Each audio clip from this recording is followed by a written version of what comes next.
Hello, ladies and gentlemen. Welcome to the Main Event Podcast, the only podcast you need for all your weekly updates, news, information, rumors, and entertainment surrounding the WWE. And wrestling in general. Not just WWE. And all of wrestling. Episode 9 now. All-American wrestling. Greco-Roman wrestling. Boxing/wrestling. No, No? let's not go that far. I'm one of your three, but today, two hosts. Razan joining me, as always, is the man you all love to listen to, Arif. How you doing? Hello. Hello. I didn't think I'd get called back this week after what happened No, last week. well, I was going to say, Imran's not here, so someone had to be here. But we are on a roll now. Six podcasts. Can't do a one-man show. 6 podcasts. As much as I'd love to, I can't. 6 podcasts in a row now.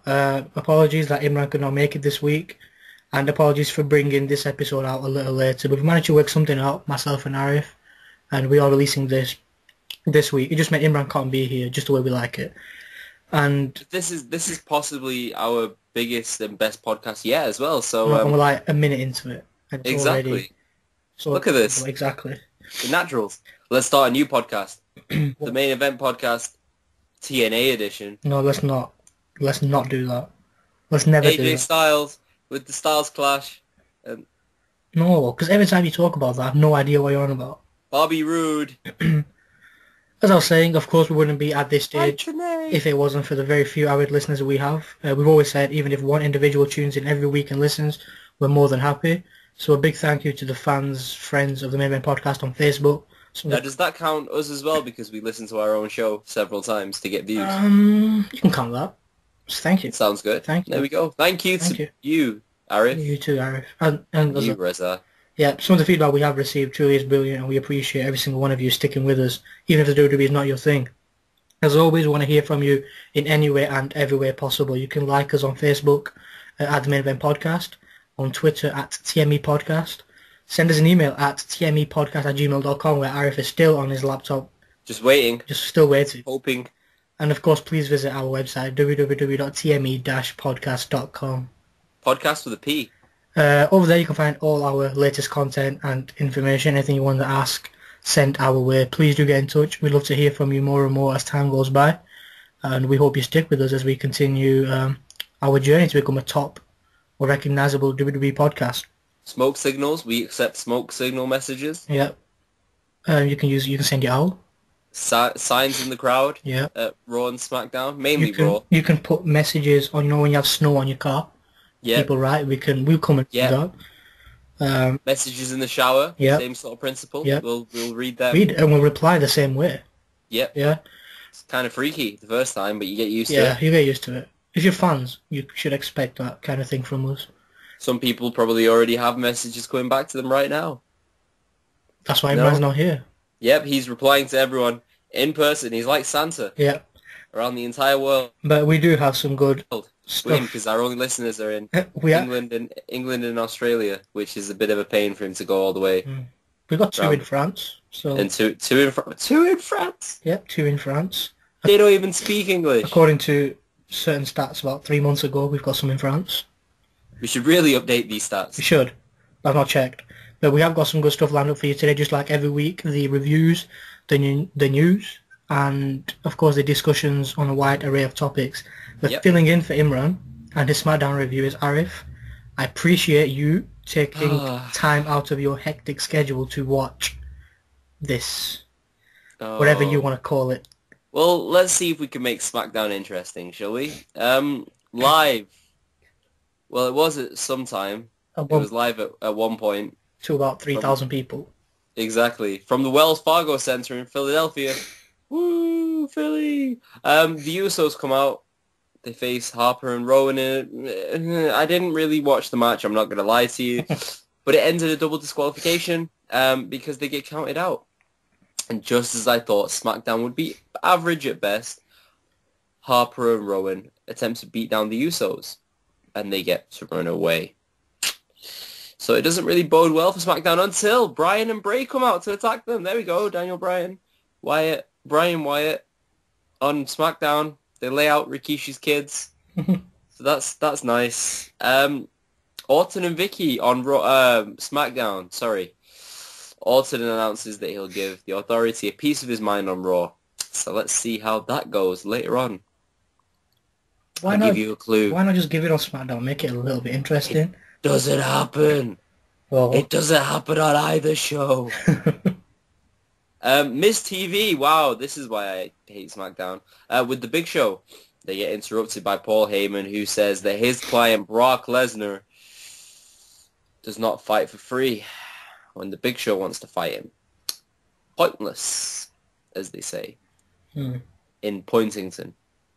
Swagger and Pals versus The Flash and friends. And when I say The Flash, I mean Rey Mysterio dressed as The Flash, which he has done before, but now is doing on SmackDown, which is also another reason to watch the Friday night show. Imran loves it. Yeah, I don't know why. Don't understand. It's honestly the worst 2 hours of wrestling that I've ever seen. Let's not complain. You know, we need a SmackDown reporter. So, yeah. I was there at the arena, so I guess that... yeah. Orton announces... No, sorry, I read that bit. Swagger and Pals. Yep, there we go. So the masked Mexicans beat the Ryback Sullen Americans, where Mysterio picks up the win. It was Rey Mysterio, Sin Cara, and the returning team with the Bull. Bull team. Go, Bull team, go! Orton defeats Biggie Langston in a match that I'm going to come back to slightly later when we talk about the Raw review. But then we get the main event, and it's the Shield taking on Punk and the New Age Outlaws. Reigns hits a spear on Billy Gunn, and it looked awesome. As always. But altogether, SmackDown is the biggest piece of disappointment since Triple H's third daughter.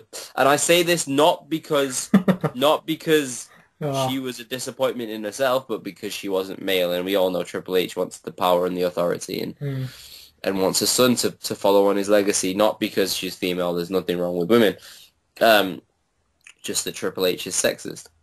And that was SmackDown. That was SmackDown. Yep, there we go. The silence says it all, doesn't it? I just want to lie down. I just want to lie down and cry and it was the biggest waste of 2 hours. Imran, come back soon, please. We miss you. We need you to do the SmackDown review. Any points you'd like to discuss from SmackDown, Raza? Maybe the Biggie Langston loss to Orton, where we'll get to it, I guess, on Raw, but, I mean, it doesn't really make him look strong. I guess. I think... I don't know, it's a difficult one. It's SmackDown, so it doesn't matter, does it? Exactly. It really doesn't. Yeah. Should we move on to Monday Night Raw? Please. Monday Night Raw. Here we go. This is where excitement comes into it. Live from near John Cena's hometown, apparently, because his family's all there and they all cry and laugh at points during the show. Let's just say this, before we start. Cena's dad was in attendance, right? Yes. I think whenever Cena's dad's in attendance, you know what's going to happen that night. Especially when he's in a feud with Orton. Exactly. It just doesn't make sense. What do you think they say to Cena's dad when they phone him up? Can you just come and, get your ass handed to you? Do you mind getting punched in the face? Yeah. Well, okay. Because my son is awesome. And yeah. Oh, God. He must get a decent paycheck for that. Do you reckon when John Cena was a child and they played peekaboo, his dad just did the You Can't See Me and then that's where he picked up his powers from? Possibly. It must have been, right? Super Cena. It's as good as guess as any. Exactly. So Raw, we start off with the Usos again. So it's SmackDown. No, don't depress yourself, Arif. Don't depress yourself. It's still Raw. Usos versus Bray and Daniel Wyatt, and the Wyatts do this really creepy thing where they just appear on the entranceway. So the lights go off, and then they appear. And it took me a while to figure out why, but I guess it's because it won't be the only appearance that they have tonight. The match ends in disqualification, surprise, surprise, as Harper and Rowan attack the Usos. Us, I think, gets attacked on the outside, and then O gets out of the fight and kicks someone in the face. I think it was Daniel Bryan, and then runs away with his brother. And, yeah, they look pretty good. They're giving him a decent push, which is surprising. I don't know what for. Maybe they'll be tag team champions come WrestleMania.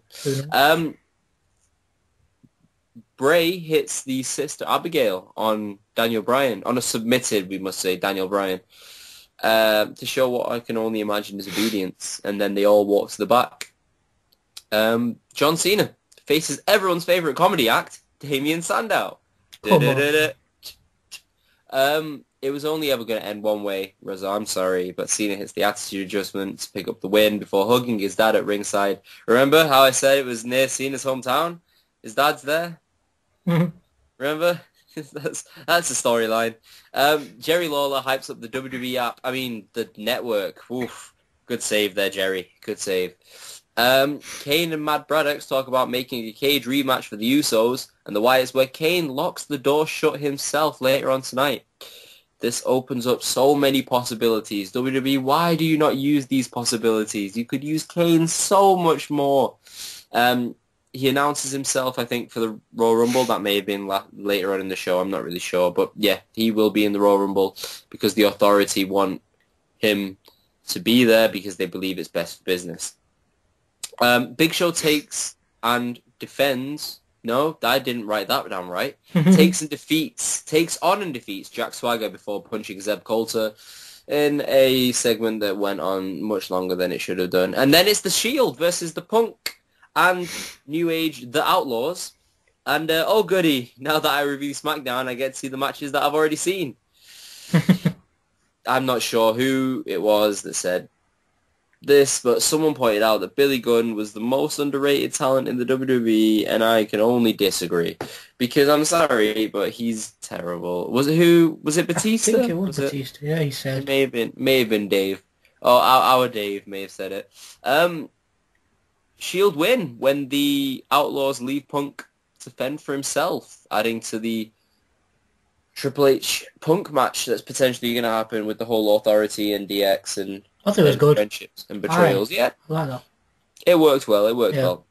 Next up, it's AJ and her boyfriend against the Funkadactyls. AJ wins. Stuff happens. All pointless. And then we get Kofi Kingston against Orton, and this is why I wanted to bring up the Big E Langston thing, because Kofi wins. Way to go, WWE, putting over a pointless superstar with no feud, no storyline, no character, when they could have made Big E Langston win that match. I do not understand myself. Do you think it's because of the Royal Rumble? Do you think they want to build him up a little bit for the Rumble so he can do his whole land on the ring barrier, flip twice, and land on his dreadlocks? It could be, because that's the only thing people care about with Kofi Kingston. What's going to happen? It really is. He's a one-year wonder. Yeah. It really is. But, I mean, he got the win over the WWE World Champ, which is big feat, surprising. no matter who you are. But I guess it led to Orton attacking Mr. Cena before John Cena comes out to try and save his dad, but his dad's already down. And who was the guy who was behind Mr. Cena when Orton was beating him up? And there was a guy in a blue shirt, and I didn't know if he was a relative, but he looked like he was laughing the entire time. It could have been a relative. Could have been a relative. Maybe he was in on it. He probably could have handled the pressure of being on live TV. Exactly. He's not invited again. Amateurs should have seen me. I would have done it. I'm John Cena's distant cousin, Juan Cena. No, they've already done that, haven't they? But no, in the WWE, they could do that again. It's shades of a few years ago anyway, with Cena's dad getting taken away in an ambulance. I think the first time it was a lot more like, wow, how can you do that? Well, the first time these two feuded was a bit more, wow, this is a bit rushed and pointless. Never before, never again, Rosa. Never before, never again. That's what they said. Yeah. I don't know. Raw. I don't know. It's the final match between John Cena and Randy Orton occurred in 2009, and then they fought again in 2013. I don't know how to put it. It's just I want to see it, but I don't want to see it. Yeah. Ugh. There we go. That shut me up. Moving on. Team Rhodes against Ryback. Is Ryback just making up for Curtis Axel's lack of personality with all these crazy tweets? Stupid! It's just, I don't... Do you have news on the tweets? Please tell me you have news on the tweets. I don't have... We can just discuss them now? No, as in I don't have news on why he sent the tweets or what's going on, but I have something on what the WWE feel with his Well, tweets. he just to give you guys an update, he said he was quitting, and then he got fired, and then he's just trolling everyone, and he just seems really weird. He's famous for the tweet and delete, isn't he? He's always doing something like that. Yeah, he really is. He's surprisingly not sane, which I thought he would be. He changed his Twitter handle to, well, his profile name to his real name, Ryan Reeves. Usually when you have WWE superstars, they do go by their name. His name's not Skip Sheffield? No, unfortunately. Do you like Skip Sheffield? Because really, there was... Yep, what it do? Because I do have something. This is a very cheap plug, but I've wrote an article on Ryback. Oh, what a coincidence! I also an article on Ryback. It's not bashing on him a bit, but it's a couple of reasons, I say a couple, but it's like 10 reasons on why he's right to be frustrated on the WWE, regardless of how bad he is. So if you want, we can go over them. Arif can disagree with me as always. I would love to. I think we should go over them after the news. Yep. Sounds good. Please. We'll carry on with the Raw review because everyone's favorite Mexican, Del Rio, defeats Rey Mysterio with a cross arm breaker and then brings up some stuff about Batista. It's really difficult to get excited about Raw sometimes with people like... I liked it when Del Rio wasn't there. Yeah, to be fair, I loved it when it was Raw stay on Raw, SmackDown stay on SmackDown. Yeah, but exactly. What can we do? Punk is announced to be in the Rumble after he goes after the Authority, who didn't seem to be there tonight at all. Steel Cage main event. Here we go with the Usos against the Wyatts, and by Wyatts I mean Bray and Daniel. Good match. Some nice high spots with the cage, including a whisper in the wind from Us. I'm not sure.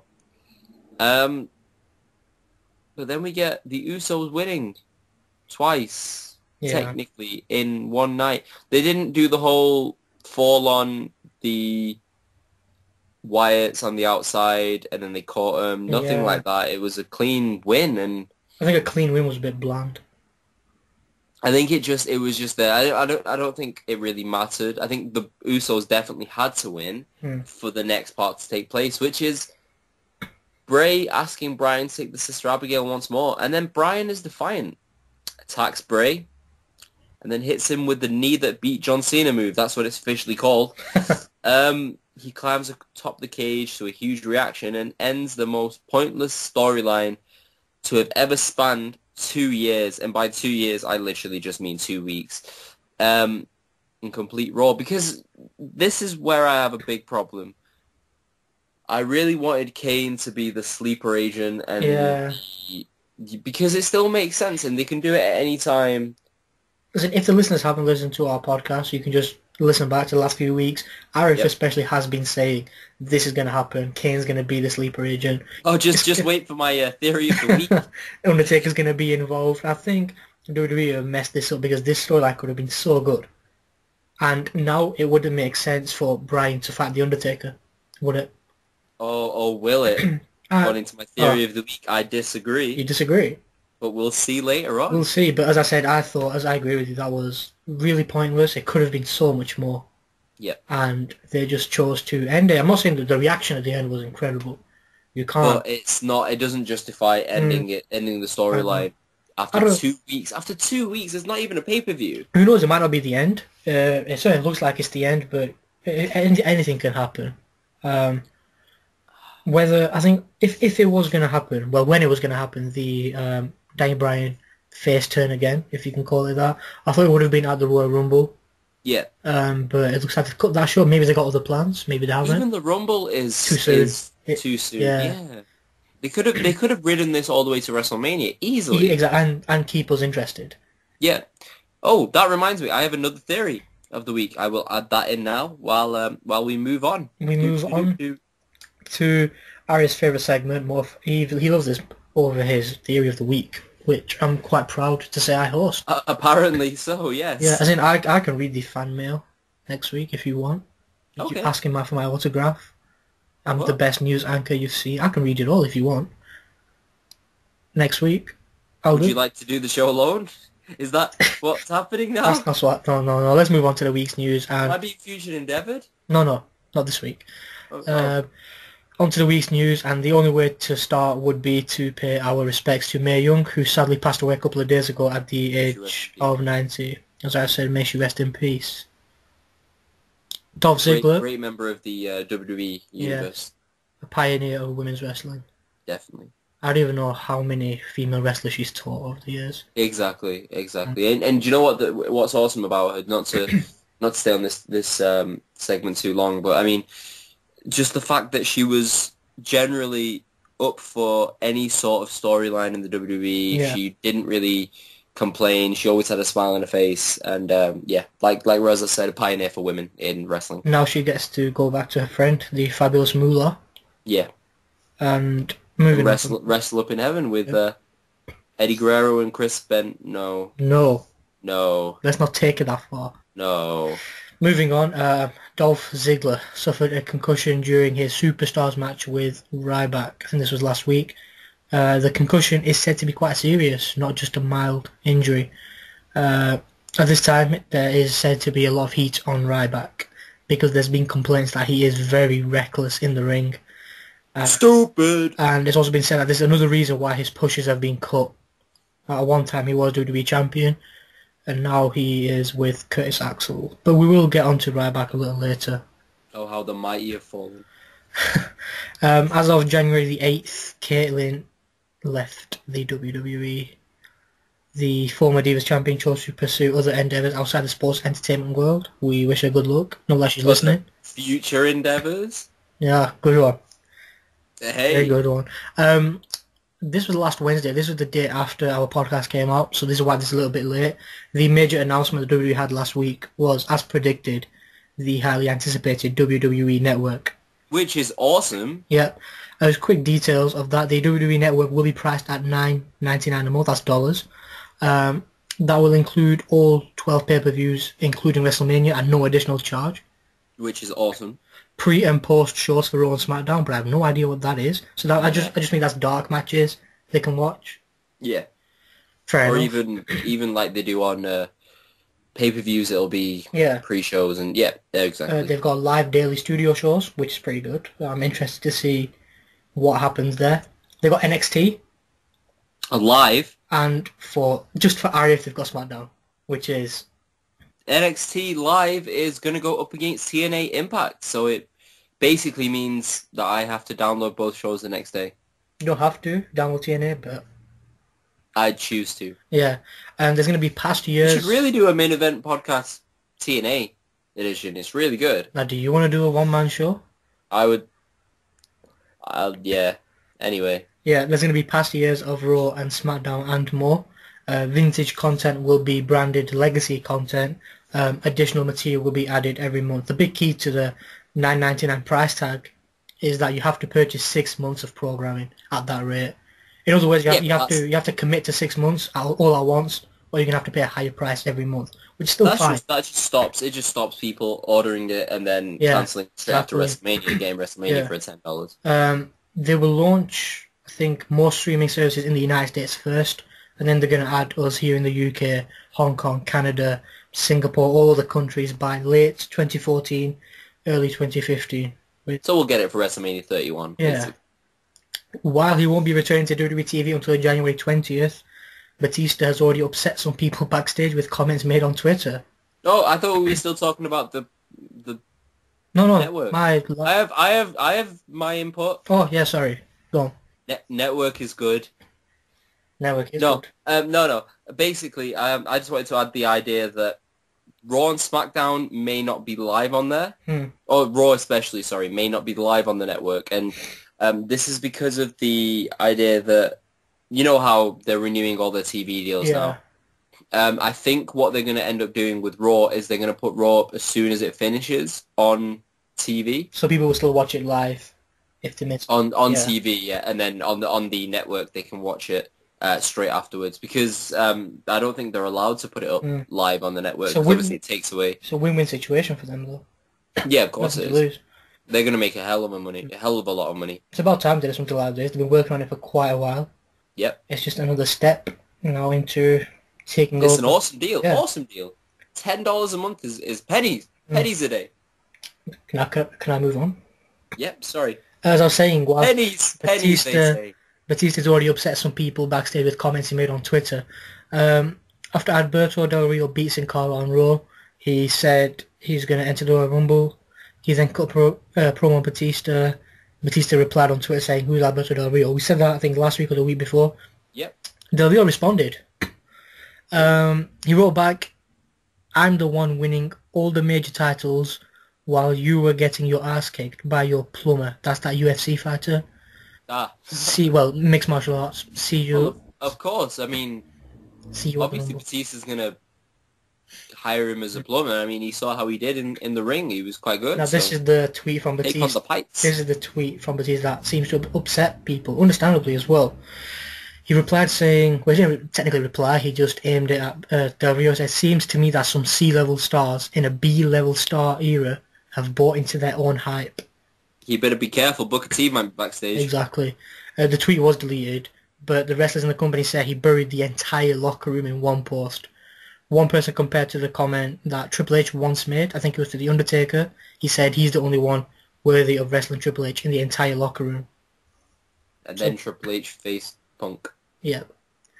But yeah, Batista will be back on the episode of Raw from Ohio, I think it is. I think it's a multi-year deal as well. Arif will have more on that next week. This week coming. Woo! A couple of days left. Following the unification of the World and WWE titles at TLC, the current word is that the secondary titles are going to be merged as well.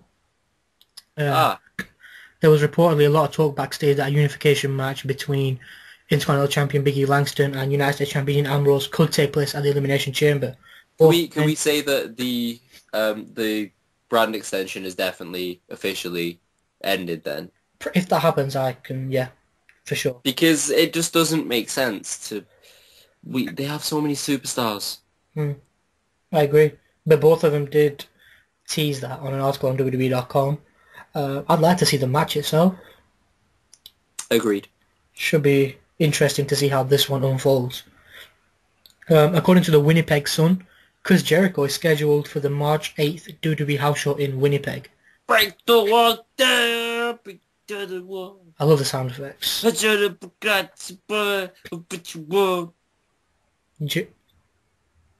Jericho. The priest. Jericho's been denying a WWE return. Oh, what did you got to eat? Which means that this could be another return accidentally leaked by the WWE. Break the wall down. But this could be a one-time deal, as Winnipeg is Chris Jericho's hometown.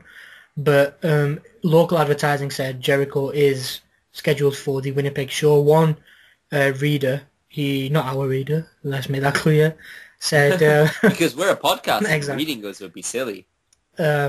He said there have been digital ads in elevators which show Chris Jericho, and WWE is saying that this story was a mistake.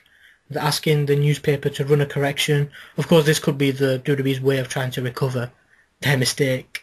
Oh, of course. They already had the seats spoiled. They really don't want Jericho. I think it's confirmed now that Daniel Bryan suffered a concussion as well during the main event. When? Was it? During the main event of Raw. So it wasn't earlier in the night, fair enough. He was diagnosed shortly after the program went off air. Based on testing by WWE doctors, it believed the injury happened earlier in the steel cage match. Wow. Bryan does not remember most of that night. And then he still climbed up the cage. Yeah. Hopefully he remembered that immense reaction he got. Yeah. He didn't wrestle... might confuse you. SmackDown happens on Tuesday. So he did not wrestle 2 days ago. Which means if you're going to watch SmackDown aimed at Imran, Daniel Bryan's not going to be there. What? Spoiler. Yeah, but there's no word how long they'll be out for. So if you skipped forward in the podcast, heard me say spoiler, don't skip back. Yeah. Finally, WWE considering to induct the WrestleMania 1 main event of Hulk Hogan and Mr. T versus Roddy Piper and Paul Orndorff into the WWE Hall of Fame, which would make it the very first time a match has been inducted. According to reports, this is the idea being pitched. This is just so that Hulk Hogan and Roddy Piper can get appearances at WrestleMania 30. As me and I said last week, Hulk Hogan being at WrestleMania 30 does not mean he has to wrestle. This would be another... It would be nice. It'd be nice, but who knows? But I mean, Roddy Piper has been pushing on Twitter for a match. You know, him and a top heel against Hulk Hogan and John Cena, I doubt that will, happen. It only makes sense if the top heel is someone like Orton. By that time, yeah, but if Orton retains his World Championship, he defends at WrestleMania, there's not many other options left. Yep. Well, we'll move on to the theory of the week soon anyway, and I will discuss my plans regarding that. Not soon, we're moving now because that was the news, and I apologise for the dryness of last week. That was the news, and this is the theory of the week. And, oh, how I wanted Kane to be a sleeper agent for the Wyatts, and this is part one of my theory, because now it comes down to not so much a theory, which is weird because I said it's a theory, but looking at the facts. You see, I believe that now Daniel Bryan has turned his back on the Wyatts, we will finally see a resurfacing of the quote by Bray, "The devil made me do it." This will culminate with The Undertaker returning as a heel, facing Bryan at WrestleMania. Oh, and Kane will somehow be involved because he just has to be. I mean, WrestleMania with Kane facing a nobody whilst his brother is controlled by the team that abducted Kane so long ago just seems so perfect. So please don't screw this up, WWE. That's one side and one potential. But then the other side is something I thought of during the week and I forgot. So thank you for reminding me, Rizzo. That helps. Yeah, it always does. This is why I always tell you to remind me. And thank God you did. Because Bray wins the Rumble in this theory. Okay. This really worked better when Bryan was still part of the Wyatts, but just go with it. Bray wins the Rumble by eliminating Bryan at the end. There we go. And faces Cena. So the fabled WrestleMania main event that we had planned. And Bryan turns on Bray. Cena wins, and then Cena says that he'll give Bryan the match that he deserves. Bryan versus Cena main events WrestleMania, and Daniel Bryan wins, winning the WWE World Heavyweight Championship and ending WrestleMania. I realize that this is probably not going to happen. Well, I mean, let's be honest. 70% of your theories, not even 70, 90% of your theories have not come to fruition. Hey, I resent that. I'm just being honest. It's all about honesty here at this podcast. It's true, I still resent it. Yeah. But yeah, again, if you disagree with Arif's theory of the week or agree, the minority, let us know. Email him. He will answer them. I don't know. People need to realize that what I say is fact. Fact. Completely factual, Rizza. Completely factual. Okay. I'm like the Wade Barrett of the Main Event podcast. I only tell you bad news, but it's truthful. But speaking of Barrett, was he on Raw? He wasn't on Raw. Well, I mean, if he was, it would have been like a 20-second bad news, Barrett. You're not going to do this. You're not going to do this, and it's over. Wade Barrett says, "Touch your toes." Wade Barrett says, "Wiggle your nose. Wiggle your toes. Ah, you're out." Wade Barrett didn't say. Wade Barrett says. Sorry. It's okay. Well, I'm used to it. As I said, well, thank you for your theory. Thank you for sharing it. The winds of change. As I said just a moment ago, I've submitted an article. It's just waiting to get published. When it does, I'll put it in the description, possibly next week. It's to do with Ryback being right. Well, he has a good reason to be frustrated in the WWE. Or does the WWE have a good reason to be frustrated with him? This is my counter article by Arif on the WWE Main Event podcast site. Probably not. Probably not. If I can work out how to type and spell. How are you going to reply to the emails? Voice. Oh, okay. Can we get on with this bit? My first reason, it's not in any order. I think my first reason that he has right to be frustrated was because he debuted on NXT as Skip Sheffield. Yep. Before he went to the main roster as Ryback, he went by his real name Ryan Reeves on Tough Enough. He got his big break on NXT where he competed as Skip Sheffield. And at first it seemed like it could work because we didn't know that Ryback is actually mental. So I thought personally he was making a fool of himself because of the way he acts and his look just not suit it. I think on one side it's good that he was open to work as any character, to make his dream of becoming a WWE superstar come true. But I thought his Skip Sheffield character was never going to make, as big as an impact as Ryback has done. Of course it wasn't. Of course. So do you think he is right to be frustrated for that? I mean, he was still given the Ryback mantra. He was still given the Ryback persona. So I think the Skip Sheffield thing, it was fortunate and unfortunate. His injury that took him out of that position. Obviously, unfortunate because he lost valuable time, and we don't know what could have happened with that character. But fortunate in the sense of he changed his character from that, and he became a huge monster heel for at least a short amount of time, as well as a huge face. I think that when he broke his ankle, I think for the first half of his Ryback career, that was a blessing in disguise. Yeah. I think right now, if he could change back to Skip Sheffield, I think he would. If he could. But if he was Skip Sheffield, then he'd be teaming with Brodus Clay and the Funksasaurus. I said Funk. Who knows? My next reason was that the WWE have booked him terribly. Booking him terribly equals his pay-per-view losing streak. Oh, this comes down to his first loss ever against Punk, which made no sense. It was obviously Cena was injured at the time. I think it was. Some other stuff happened. We didn't really have a main event, so they should have given the no. I don't know. It just wasn't great. What I said was that obviously we know what an immense star he had. He just, even though they were jobbers, he beat everyone. Then he won his first ever pay-per-view match. He beat Kurt Hawkins and Tyler X. That was that Money in the Bank. And as I said, he lost. And the next time he won a pay-per-view match, an entire year after, his second pay-per-view win was at Money in the Bank the year after. Wow. I don't understand. Fair enough, he had to lose to the Shield to make them look strong. He had to lose to Punk. He was never going to end that legendary... He lost to Mark Henry. He lost to... We'll get to that Mark Henry. Cena. Mark Henry oh my days. He actually didn't win a pay-per-view. He went. And I think I sympathise with Ryback for that.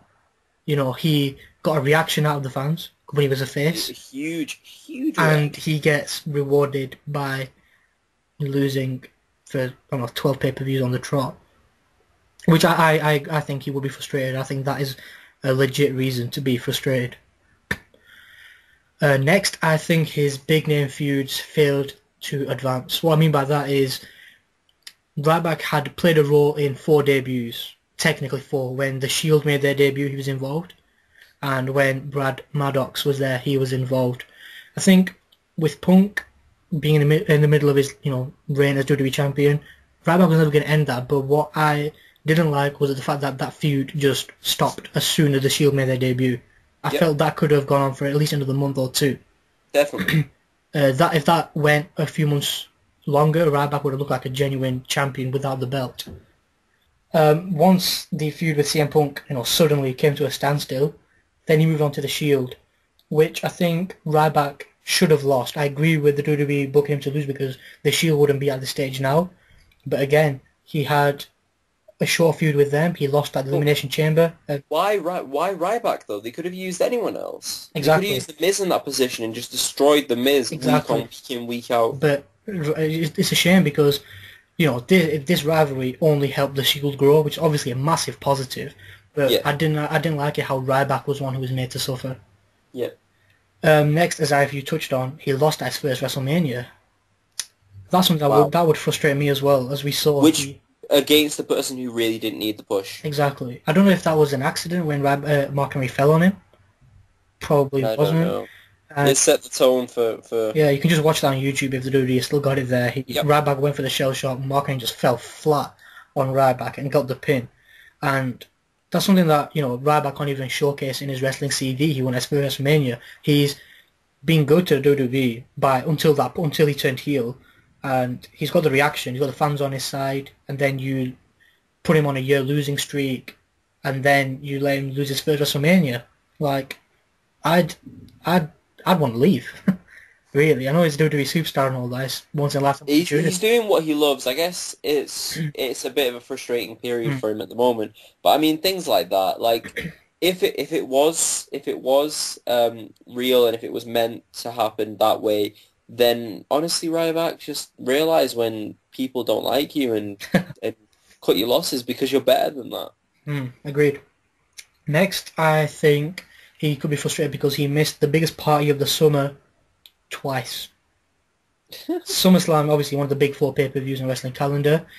The first SummerSlam, we had, I think it was Del Rio and Sheamus for the title, Triple H, Lesnar, and Ryback was missing from that. He was a face, I think.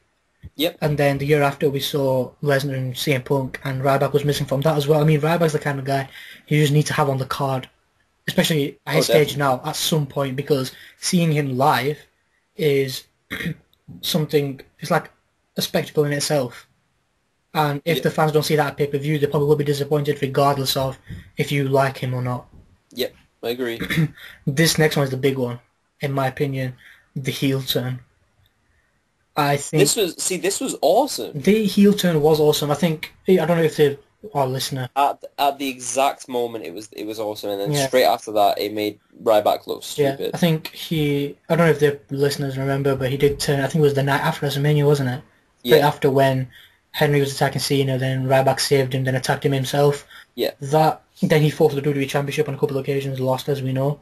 I just think they failed to, as I said before, they failed to advance on anything. You got the heel turn, he fought Cena, and that's it. It's over.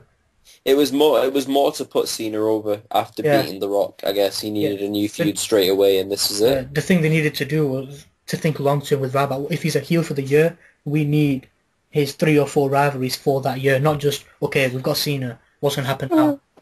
Oh, Rizza, you said think long term in the WWE. Yeah, I know. You know that doesn't happen. Long term, I mean, I don't even mean long term, I mean a year, 12 months.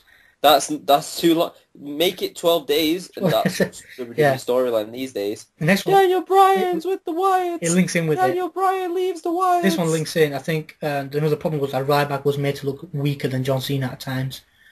Not all the time Ryback did look dominant, but I think in that feud, John Cena that feud at first should have been made longer, with John Cena week in week out not getting the better of Ryback, not even at the pay-per-views, just let Ryback get a disqualification, like a real disqualification win. As in, I'm definitely not saying he should have walked out as WWE champion. I don't think he was ready. Agreed. But that feud itself should have advanced a little more. Agreed. It didn't. My next one is a big one as well. Failed gimmick changes. Obviously, thankfully, the Skip Sheffield gimmick didn't work out. Agreed. After Ryback, he went to Cryback. What was this? And then Hugback. Yeah, he complained about everything. He's a big guy. I don't know how tall. Man was 6'5", 6'6", 300 odd pounds, and he complains he loses to smaller people. That's not believable. I know WWE's not real, but I don't know. The second gimmick, bully back. The second gimmick, I'm a bit 50-50 on that. He went on to become a bully. Interesting move, obviously, because of the Be a Star campaign, fight against bullying. But at times I liked Ryback bullying people because I liked this whole big guy gimmick. But that, if it continued for longer, it could have worked. But the fact that it stopped and started and stopped and started, I did not like that. Not good. Not good at all. Another good... Sorry, continue. Yep. No, I was going to say Hugback and Paul back. Yeah, exactly. And I think the level of competition has dipped with him as well. He performs when he's with some of the best. Let's forget Ziggler for now. Erase that from your memory. Give him a concussion. But I think he performs better when he's with... It was erased from Ziggler's memory as well. Yeah, he's done it for both people. And my last one, I'd say Ryback was just a dead end. What was this? This just started from Punk and Heyman, and they drafted Ryback in, and then they got rid of him. It just made Ryback look terrible. The only way this can work, the only way, is if someone does their microphone work for them, and sadly he only has one client at the minute. Yep. Is, Paul Heyman, and without him, and this just not going to work. And the future of Ryback looks very bleak. Neither superstar's going to achieve anything from. If anything, Curtis Axel's going to be the one achieving anything, gain a bit of popularity. But I don't know. I think that's my very quick of what's going to happen in my article. Hopefully, I get some good feedback on that from you guys as well, from Arif as well. That's pretty awesome. Everyone should check it out. And I'll let you know when that does go up. But it's a great way to stay in shape. Yeah, definitely. And with that, I think it's time to call it a day.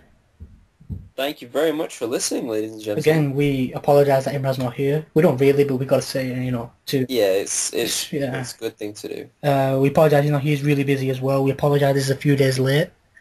But we have managed to get together and give you something this week. Remember, Twitter, Facebook, TME Podcast, the Main Event Podcast.